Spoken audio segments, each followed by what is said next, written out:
Penyanyi veteran Datuk Hale Amir kini sedang dirawat di Hospital Kuala Lumpur sejak Sabtu selepas mengalami masalah batuk. Pelakon Farouk Husin yang berkesempatan menziarahi Hale di wad hospital berkenaan memberitahu keadaan penyanyi itu juga kini tenat. Saya dimaklumkan oleh anaknya, Hale masuk hospital sebab dia batuk, tapi keadaan kesihatannya terus menurun. Ketika saya melawatnya pun nampak keadaan dia macam tenat, katanya. Farouk memberitahu keadaan Hale sangat berbeza berbanding sebelum dia dimasukkan ke hospital.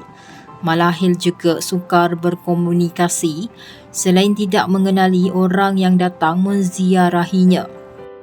Dia tak boleh nak bercakap dan tak kenal orang. Saya bisik dekat telinga dia pun macam tiada respon. Senang cerita keadaan dia membimbangkan dan tenat.